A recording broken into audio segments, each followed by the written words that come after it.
konferencii po extraligovom zápase medzi Nitrou a Košicami. Vítam tu aj trénerov oboch tímov. Ako prvý bude zápas hodnotiť tréner hostí pán Rostislav Čada. Nech sa páči. Tak my jsme bohužel po prvních dvou velmi vyrovnaných třetinách nezvládli poslední třetinu, zejména hru v oslabení, kde soupeř využil přesilovek a to nakonec rozhodlo o výsledku celého utkání. Tak bohužel je to problém, se kterým se potýkáme jako mužstvo od doby mého příchodu do Košic.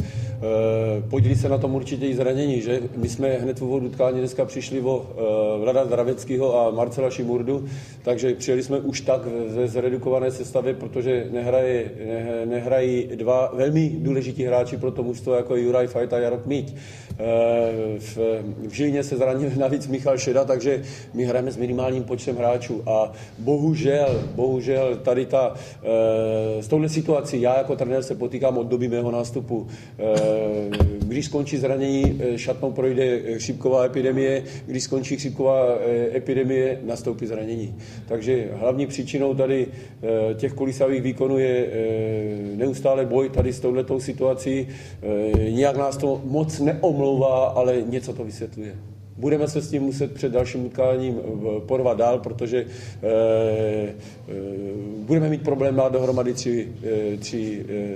tři pětky, ale nějak to budeme muset zvládnout. Naozaj dohrali veľmi disciplinovaný a kvalitný výkon.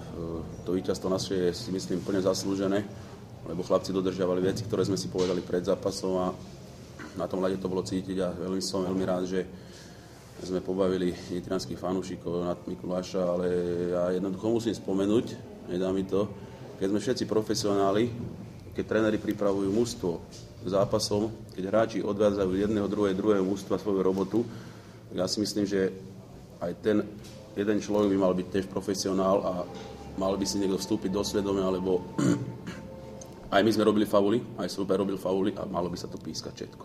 A nie, raz sa to píska, raz sa to nepíska. Hodnotil, ani nebudem hodnotiť, ale hovorím, my chodíme do práce. Táto liga tento rok je špecifická, každý tu ohole bytie, nebytie hrá, čiže ja si myslím, že profesionáli by mali byť všetci. A keď to začne od prvej minúty, razantne niekto pískať tak, aby mal, ale do 60. Nie len prvých 5 minút, nie len prvých 5 minút druhej tretiny, ale celý zápas. A všetci budeme spokojní. Určite, hovoríme, my sme tiež faulovali.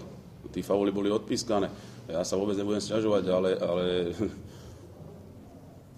ťažko je mi k tomu hovoriť, viete, lebo keď tí chlapci v tej kabíne niečo im poviete, tam potom ťažko im aj niečo potom cez tých prestávky hovoriť, keď na tom ľade sa to odvíja trošku celkom ináč. Určite jednoducho my potrebujeme zbierať body a takéto body jednoducho sú pre nás veľmi cenné, lebo ten boj o tie 2 miesta, teoreticky 3 miesta barážové je veľmi veľký.